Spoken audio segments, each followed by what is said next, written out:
안녕하세요. 신앙 공부에 매진하고 계실 청취자 여러분, 반갑습니다. 네, 안녕하세요. 오늘은 싱클레어 퍼거슨의 글을 중심으로 개혁주의 성화론을 좀 깊이 파고드는 시간을 가져보려고 합니다. 네, 특히 신앙 고백적 개혁 신학에 관심 있는 분들께 아주 유익한 주제가 될 것 같습니다. 맞습니다. 웨스트민스터 신앙 고백서나 하이델베르크 요리문답 같은 것들에 익숙하신 분들이라면 더 흥미로우실 텐데요. 퍼거슨의 핵심 주장, 특히 그 그리스도와의 연합이 성화의 중심이라는 점을 한번 탐구해 보려고 해요. 네, 바로 그 지점입니다.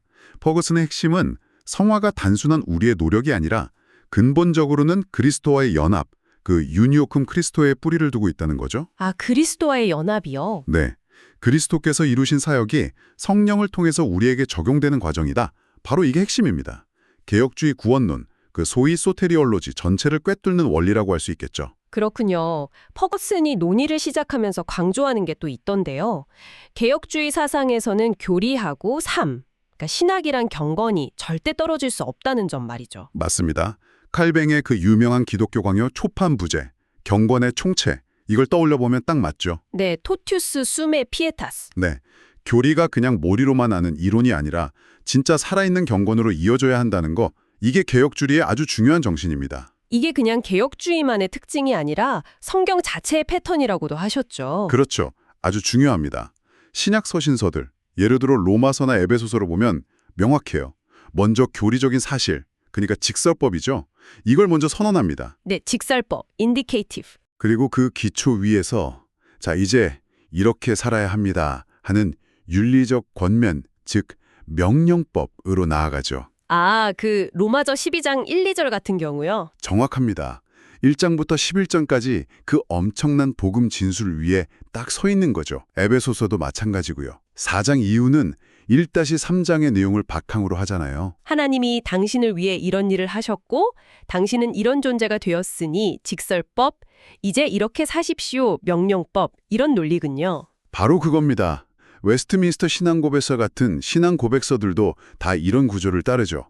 교리에서 경건이 자연스럽게 흘러나오도록 교리가 삶의 뿌리인 셈이에요. 자, 그렇다면 퍼거슨이 말하는 개혁주의 성화론의 핵심, 그 핵심 논지는 구체적으로 뭘까요?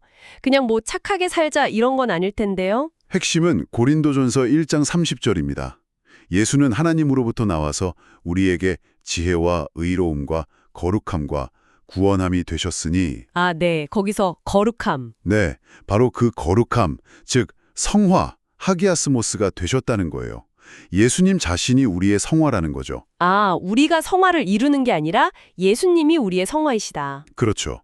성화는 내가 만들어내는 어떤 상태가 아니라 그리스도 안에 이미 있는 실제고 우리가 그분과 연합해서 그걸 누리는 은혜라는 겁니다. 칼뱅이 강조했잖아요. 기독교 강요에서. 네, 그리스도 밖에 있으면 아무 소용없다는 그 유명한 말이죠. 맞습니다. 그리스도께서 우리 밖에 계시고 우리가 그분과 분리되어 있는 한 그가 행하신 모든 것은 우리에게 쓸모없고 아무 가치로 없다. 연합이 없으면 시작조차 못하는 거죠. 그리스도께서 우리의 거룩함이 되신다. 이거 정말 중요한데요. 근데 아까 그리스도를 구원의 창시자나 선구자로 묘사하는 표현이 흥미롭다고 하셨어요. 헬라어 단어였죠? 아, 네. 아르케고스라는 단어입니다. 사도행전이나 히브리서에 나오죠. 아르케고스. 네. 이게 그냥 시작한 분 이걸 넘어서요. 선구자, 개척자, 심지어 길을 여는 영웅 같은 아주 역동적인 의미가 있어요. 아, 단신이 시작만 한 게 아니라 길을 개척하신 분. 그렇죠. 예수님은 우리를 위해 성화의 길을 그냥 계획만 하신 게 아니라 우리랑 똑같은 인성을 입고 그 길을 직접 걸어가셨어요. 완벽하게 그 길을 개척하신 거죠. 이게 정말 놀라운 통찰인데요. 네네. 우리의 성화는 그냥 명령 따라가는 게 아니라 이미 그 길을 완성하신 그리스도의 발자취를 따라가는 여정이라는 거예요. 그리스도께서 우리를 위해서 자신 안에서 인간 본성을 거룩하게 하셨다는 부분, 이게 좀 더 구체적으로 와닿게 설명해 주실 수 있을까요? 이게 우리의 성화랑 어떻게 직접 연결되나요? 네, 요한복음 17장 19절 기도에 잘 나타나죠. 또 그들을 위하여 내가 나를 거룩하게 하오니 이는 그들도 진리로 거룩함을 얻게 하려 함이니이다. 네, 내가 나를 거룩하게 하오니. 여기서 나를 거룩하게 한다는 건 성부께 자신을 온전히 구별해서 드린다는 의미입니다. 예수님은 처음부터 죄 없는 인성을 가지셨고 이 땅에서 우리처럼 시험받았지만 죄는 없으셨잖아요. 네, 그렇죠. 히브리서에 나오죠. 네, 로마서 8장 3절은 죄 있는 육신의 모양으로 오셨다고 하고 히브리서 2장 11절은 거룩하게 하시는 이와 거룩하게 함을 입은 자들이 다 한 근원에서 났다고 하고요. 아, 한 근원. 네, 결국 십자가 순종을 통해서 인류 최초로 완전한 순종, 완전한 거룩함을 이루신 거예요. 그리고 부활하심으로 그 거룩해진 인성이 영원한 생명의 능력으로 확증된 거죠. 그러니까 그리스도께서 먼저 그분의 인성 안에서 이걸 다 이루셨기 때문에 그렇죠. 그렇기 때문에 이제 성령을 통해 그분과 연합한 우리 안에서도 똑같은 거룩함이 가능해진 겁니다. 우리의 성화는 그리스도의 성화에 참여하는 거예요. 와, 진짜 칼뱅이 왜 그렇게 그리스도 안에 모든 게 있다고 했는지 알 것 같네요. 그 기독교 강요의 유명한 구절 있잖아요. 이권 16장 19절. 아, 네. 그 압도적인 선언이죠. 우리의 모든 구원과 그 모든 부분이 그리스도 안에 포함되어 있음을 우리는 봅니다. 하면서 쭉 나열하는 거예요. 구원, 지혜, 의, 정결함, 구속, 죄사함, 저주 면제, 만족, 깨끗함, 화목, 죽임, 생명의 새로움, 불멸, 하늘나라 상속, 보호, 안전, 복, 심판에서의 도피, 이 모든 게 다 그리스도 안에 있다. 네, 맞습니다. 이 모든 게 그리스도와의 연합 안에 있다는 거죠. 그럼 이 결정적인 연합은 대체 어떻게 이루어지는 걸까요? 퍼거스는 성경의 근거에서 두 가지를 강조합니다. 첫째는 당연히 성령의 사역이죠. 네, 성령님. 요한복음 16장 14절. 성령께서 내 것, 즉 그리스도의 것을 가지고 너희에게 알리실 거다.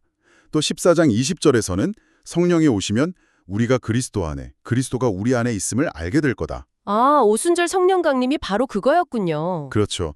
그 약속의 성취였고 제자들이 정말 생생하게 그리스도와 연합되는 경험이었죠. 둘째는 신자의 믿음입니다. 믿음. 근데 여기서 주목할 게 있어요.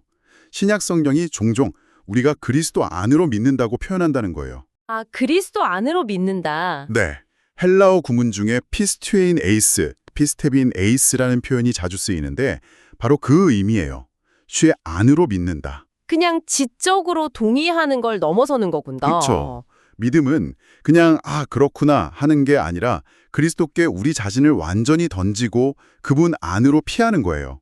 그분의 모든 것을 나의 것으로 받아들이는 전인격적인 의탁. 이 믿음을 통해 연합이 이루어지는 거죠. 믿음이 그리스도 안으로 들어가는 행위라는 점, 연합과 관련해서 정말 중요하게 들리네요. 아, 그러고 보니 첫 제자들은 오순절 전후를 다 경험했으니까 우리랑은 좀 달랐겠네요, 그 경험이. 네, 그렇죠. 그들은 이미 그리스도와 함께 지내면서 믿음을 가졌었지만 승천하신 그리스도의 영, 그 충만한 의미의 연합은 오순절 이후에 경험했죠. 시간적으로 좀 분리됐다고 볼 수 있어요. 하지만 우리 시대 신자들에게는 보통 동시에 일어나는 거고요. 네, 회심, 중생, 그리고 연합을 이루는 성령 세례. 이게 일반적으로는 하나의 사건으로 경험되죠. 자, 그럼 이제 퍼거슨이 제시하는 핵심적인 성경 증거, 로마서 6장 1절에서 14절로 넘어가 보죠. 여기서 그 연합 개념이 어떻게 구체적으로 적용되는지 볼 수 있겠네요. 네, 로마서 6장. 아주 중요합니다. 바울의 논증이 정말 치밀하죠. 네, 5장에서 죄가 넘친 곳에 은혜가 더욱 넘쳤다고 하니까 바로 나올 수 있는 반론이 있잖아요. 그럼 그냥 계속 죄 지어도 되나? 맞아요. 바로 그 질문이죠. 그래서 6장 1, 2절에서 바울이 단호하게 그럴 수 없느니라 외치잖아요. 네, 절대 안 된다. 왜죠? 이유가 중요해요. 우리가 받은 죄사함, 즉 칭의는 그냥 주어진 게 아니라 그리스도와의 연합 안에서 주어지기 때문이라는 거예요. 아, 연합 안에서. 네. 그럼 우리가 연합한 그리스도는 어떤 분이냐? 십자가에서 죄에 대해 죽으시고 장사되었다가 부활하셔서 하나님께 대해 새 생명으로 살고 계신 분이잖아요. 그렇죠. 우리가 세례를 통해 그분과 연합했다면 그분의 죽으심과 합하여 세례를 받은 거고 따라서 우리도 그분과 함께 죄에 대하여 죽은 자들이라는 결론에 이르는 거죠. 아, 논리가 그렇게 이어지는군요. 네. 그러니까 죄에 대해 죽은 우리가 어떻게 아직도 죄 가운데 살 수 있겠냐? 이게 바울의 강력한 반문이에요. 은혜를 더하려고 죄에 거한다. 이건 논리적으로 말이 안 된다는 거죠. 와, 정리가 되네요. 1. 그리스도를 믿어서 죄사함을 받는다. 2. 이 믿음은 그리스도와의 연합이다. 세례가 그 표. 3. 우리가 연합한 그리스도는 죄에 대해 죽고 부활하셨다. 4. 그러니까 우리도 연합해서 죄에 대해 죽었고 새 생명 가운데 행하게 됐다. 5. 죄에 대해 죽었으니 더는 죄의 지배 아래 살 수 없다. 6. 따라서 은혜를 더하려고 죄에 거할 수 없다. 이거군요. 정확합니다. 여기서 핵심 표현이 죄에 대하여 죽었다. 헬라어로는 아페타노멘 테 하마르티아, 아페타노멘 테이 하마르티아였죠. 이게 정확히 무슨 뜻일까요? 이게 뭐 이제 죄를 아예 안 짓게 된다는 건 아닐 텐데요. 바로 그 점이 중요합니다. 이게 종종 완전주의, 그러니까 죄로부터 완전히 해방되었다는 걸로 오해되곤 해요. 네, 그렇게 생각하기 쉽죠. 하지만 바울이 여기서 말하는 건 죄의 지배, 혹은 6장 12절에 나오는 죄의 왕노릇에서 결정적으로 단절되고 해방되었다는 의미입니다. 아, 죄의 지배로부터의 해방. 6장 7절이 이걸 뒷받침하는데요. 이는 죽은 자가 죄에서 벗어나 의롭다 하심을 얻었음이라. 여기서 의롭다 하심을 얻었다로 번역된 헬라어 동사가 데디카이오타이예요. 데디카이오타이. 이게 물론 법정적 의미의 칭의도 되지만 이 문맥에서는 죄로부터 자유롭게 되다, 죄로부터 해방되다는 의미가 훨씬 강합니다. 아, 죄에서 자유롭게 되었다. 네, 그리스도와 함께 죽은 자는 더 이상 죄의 법적인 권세 아래 있지 않다는 선언인 거죠. 웨스트민스터 신앙고백서 13장 1절도 성화가 그리스도의 죽으심과 부활하심의 공로로 말미암아 이루어진다고 딱 명시하는데 바로 이 로마서 6장에 근거한 겁니다. 그렇군요. 죄의 지배력에서 벗어났다는 법적이고 존재론적인 선언이다. 와, 이건 우리 신분에 대한 정말 근본적인 변화를 의미하는 거네요. 맞습니다. 바렛이나 존 머레이 같은 학자들이 말한 것처럼 우리는 이제 과거 아담 안에 있던 나가 아니라 그리스도 안에서 죽음에서 생명으로 옮겨진 자들이라는 새로운 정체성을 갖게 된 거군요. 정확해요. 우리의 존재는 이제 우리의 그 실패한 과거가 아니라 그리스도의 승리하신 과거에 의해 규정된다는 거죠. 와, 정말 강력한데요. 이게 로마서 6장 6절에 옛사람, 그 헬라어로 호팔라이오스 안트로포스, 호팔라우스 안트로포스가 그리스도와 함께 십자가에 못 박혔다는 선언과도 딱 연결됩니다. 아, 옛사람. 네, 우리는 더 이상 죄의 노예였던 그 옛 인류, 아담 안에 있던 존재가 아니라 그리스도 안에서 새로운 피조물, 새로운 인류의 시작이 된 거예요. 고린도후서 5장 17절처럼요. 새로운 인류의 시작. 니오. 몸과 영혼이 모두 나의 신실한 구주 예수 그리스도의 것입니다. 네. 그런데 여기서 이제 현실적인 고민이 생기죠. 많은 신학생들이나 신자들이 경험하는 그 긴장감. 법적으로 죄의 지배에서 벗어났고 새 피조물이 되었다는데 왜 우리는 여전히 이렇게 죄랑 치열하게 싸우고 넘어질까요? 퍼거스는 이 경험적 현실을 어떻게 설명하나요? 퍼거스는 이 갈등이 성화 과정에서 필연적이라고 강조합니다. 피할 수 없다는 거죠. 필연적이다. 네. 우리가 그리스도와 연합해서 새로운 존재가 된 건 맞지만 여전히 죄로 오염된 세상에 살고 있고 우리 안에도 여전히 죄의 잔재, 그 육신, 헬라어로는 사르크스가 남아있기 때문이에요. 아, 육신. 그래서 성령을 따라 살려는 소원과 육신의 소욕 사이에 끊임없는 내적 싸움이 벌어지는 거죠. 갈라디아서 5장 17절처럼요. 거기다 세상의 유혹, 사탄의 공격도 계속되고요. 그러니까 이 갈등이 비정상적인 게 아니라 그렇죠. 믿음이 약하거나 영성이 부족해서가 아니라 타락한 세상 속에서 하나님의 은혜가 역사할 때 반드시 나타나는 정상적인 영적 전쟁의 일부라는 겁니다. 이 내적 갈등을 다루는 대표적인 본문하면 역시 로마서 7장 14절에서 25절이잖아요. 근데 이 구절 해석 가지고는 개혁주의 안에서도 논쟁이 좀 있지 않습니까? 맞습니다. 그 로마서 7장의 나가 누구냐는 논쟁. 이게 중생한 신자의 경험이냐 아니면 율법 아래 있는 불신자의 경험이냐 아주 오래된 논쟁이죠. 퍼거스는 어느 쪽 입장이죠? 퍼거스는 대체로 루터나 칼뱅 그리고 많은 청교도들처럼 이 구절이 중생했지만 여전히 죄와 씨름하는 신자의 내적 갈등을 아주 생생하게 묘사한다고 보는 경향이 있습니다. 아, 중생한 신자의 경험으로 본다. 예. 하지만 퍼거스는 역시 이게 신자 경험의 전부는 절대 아니고 로마서 8장의 승리와 소망과 함께 봐야 한다고 강조해요. 네, 균형이 중요하겠네요. 그렇죠. 중요한 건 해석 논쟁 자체보다도 이 구절이 묘사하는 그 내적 갈등 있잖아요. 마음으로는 하나님 법을 즐거워하는데 육신으로는 죄의 법 아래에 있는 나를 발견하는 그 고뇌. 이게 실제로 많은 신자들이 깊이 공감하는 경험이라는 거죠. 네, 정말 그렇죠. 존 오웬 같은 분은 바로 이 내주하는 죄의 문제로 고통받는 신자들을 목회적으로 돌보는데 거의 평생을 바쳤으니까요. 여기서 중요한 질문은 이거죠. 그럼 이 불가피한 갈등 속에서 우리는 어떻게 거룩함을 향해 나아가야 하느냐? 바로 그 지점에서 죽임이라는 개념이 등장하는군요. 이게 약간 어감이 금욕주의나 율법주의처럼 들릴 수도 있을 것 같은데요. 네, 그런 오해를 하기 쉬운데요. 죽임은 절대 그런 율법주의적인 자기 학대가 아닙니다. 퍼거스는 이걸 우리가 그리스도의 죽음과 연합했다는 사실, 즉 로마서 6장의 그 사실에서 자연스럽게 흘러나오는 필연적인 결과이자 삶의 방식이라고 설명해요. 아, 연합의 결과로서의 죽임. 네, 로마서 8장 13절, 영으로서 몸의 행실을 죽이면 살리니, 골로새서 3장 5절, 땅에 있는 지체를 죽이라. 이건 성령의 능력에 의지해서 우리 안에 있는 죄의 소욕과 행실을 적극적으로 대적하고 죽이는 의식적인 노력을 말합니다. 의식적인 노력. 네, 이게 그냥 내적인 싸움만이 아니라 때로는 하나님이 허락하시는 외부적인 시련이나 십자가를 지는 경험을 통해서 이루어지기도 하고요. 고린도후서 4장 같은 경우죠. 중요한 건 죽임은 구원의 조건이 아니라 이미 구원받은 자, 그리스도와 연합된 자가 성령의 능력으로 살아가는 방식이라는 겁니다. 벨직 신앙고백서 24조가 말하는 칭의와 성화의 관계, 선한 행위가 믿음의 열매라는 것과도 통하는 이야기네요. 정확합니다. 바로 그 맥락이죠. 그렇다면 이 모든 성화 과정의 궁극적인 목표는 뭘까요?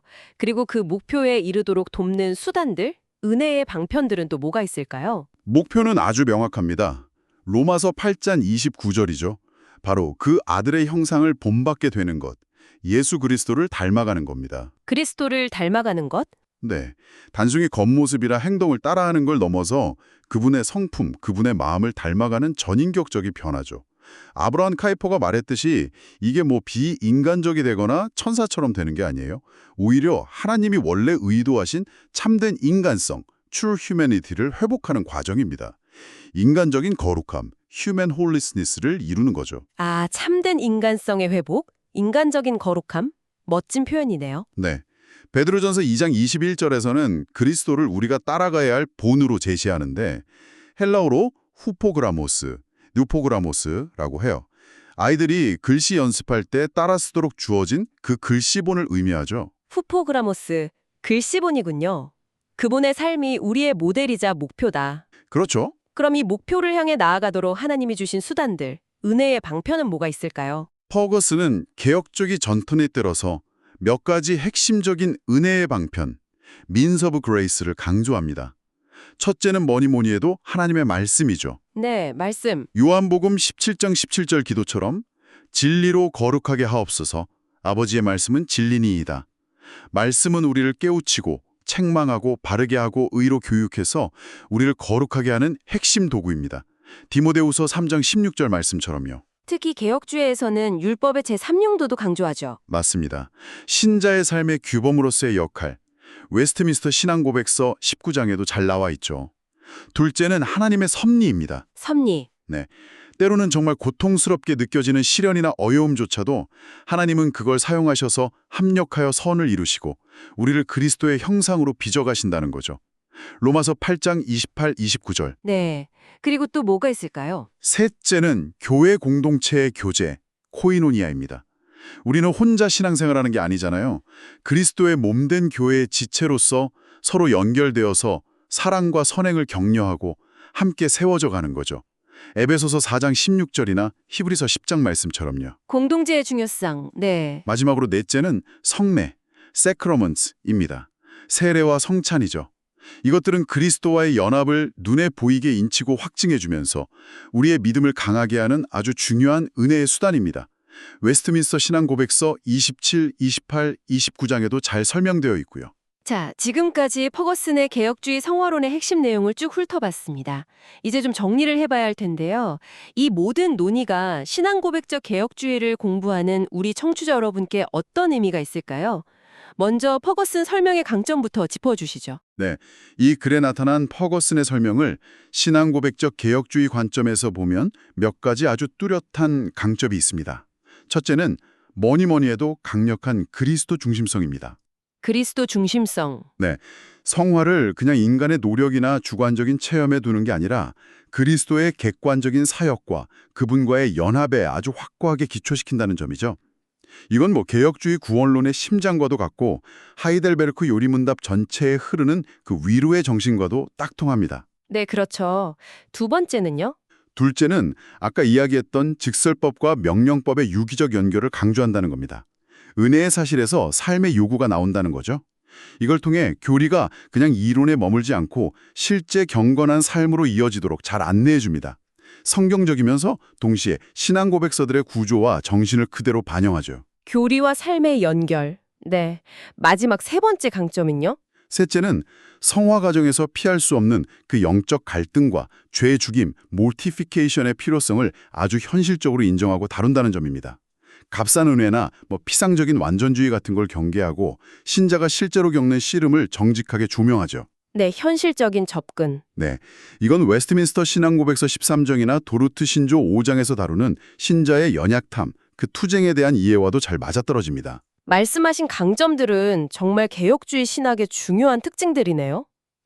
그럼 반대로 이 글의 설명 안에서 우리가 조금 더 깊이 생각해 보거나 아니면 다른 신앙 고백적 관점에서 좀 보완적으로 고려해 볼 만한 지점 같은 것도 있을까요? 약점이라기보다는 더 탐구해 볼 영역이라고 할 수 있겠는데요. 네, 그렇죠. 약점이라고 단정하기보다는 이 특정 글의 검이나 강조점에서 비롯되는 좀 더 깊은 탐구를 유발하는 지점들이라고 보는 게 좋겠습니다.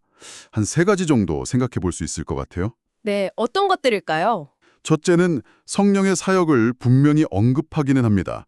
그런데 그리스도와의 연합을 실제로 적용하고 성화를 가능하게 하시는 그 성령님의 인격적인 사역과 능력에 대한 구체적인 설명은 그리스도와의 연합이라는 객관적 실제 자체에 대한 강조에 비해서는 상대적으로 조금 덜 부각되어 보일 수 있다는 점입니다. 아, 연합 자체에 비해 성령의 역할 설명이 상대적으로 좀 적다. 네, 물론 퍼거슨 신학 전체를 보면 성령론이 아주 중요하지만 적어도 이 글만 놓고 보면 그런 인상을 받을 수도 있다는 거죠. 알겠습니다. 두 번째는요? 둘째는 로마서 7장 해석과 관련해서인데요. 중생한 신자의 갈등으로 보는 입장을 주로 제시하면서도 이 해석이 가진 복잡성이나 또 개혁주의 내에 있는 다른 유력한 해석들 있잖아요. 예를 들어 율법 아래에 있는 인간의 보편적 경험으로 보는 관점 같은 것들. 이런 것들에 대한 충분한 논의는 글의 간결성 때문에 좀 생략된 측면이 있다는 겁니다. 네, 신학생들이라면 이 논쟁의 다양한 스펙트럼을 아는 게 중요하겠네요. 그렇죠. 마지막 3번째는요.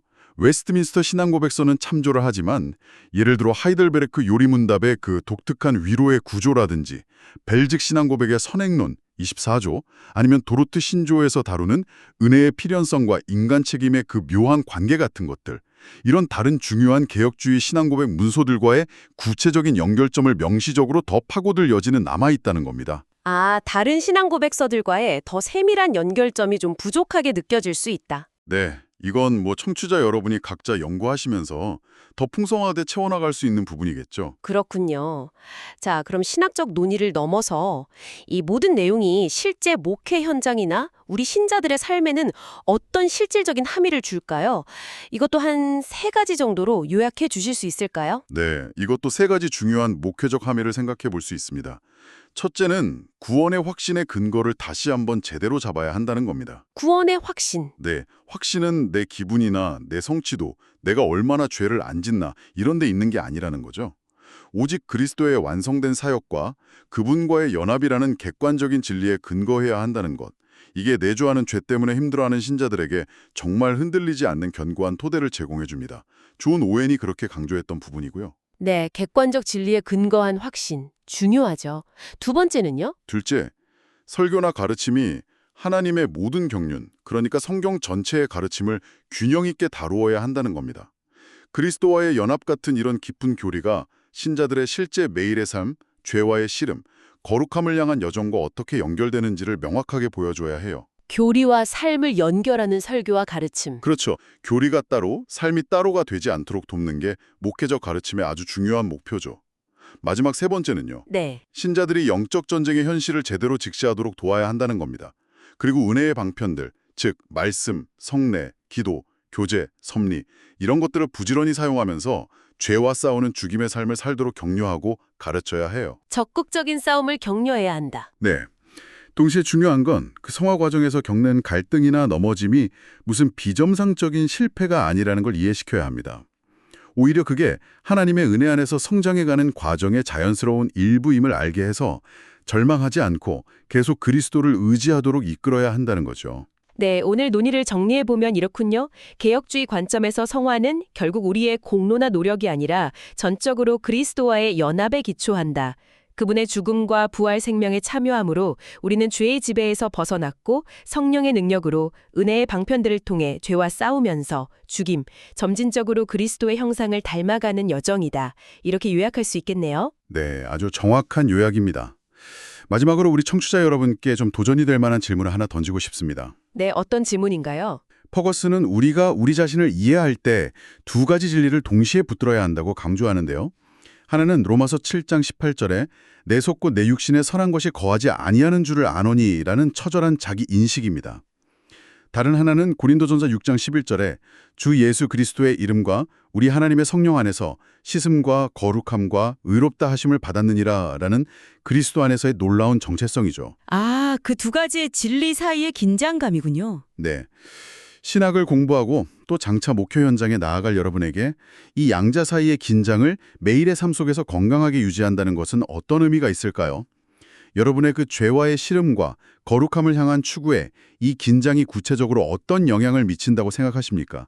한번 깊이 고민해 보시면 좋겠습니다. 네, 정말 중요한 질문입니다. 오늘 함께 나눈 이 깊이 있는 내용들을 여러분의 학업과 또 개인적인 경건 생활 속에서 계속해서 묵상하고 또 씨름해 보시길 바랍니다. 오늘 귀한 말씀 나눠주셔서 감사합니다. 주셔서 감사합니다.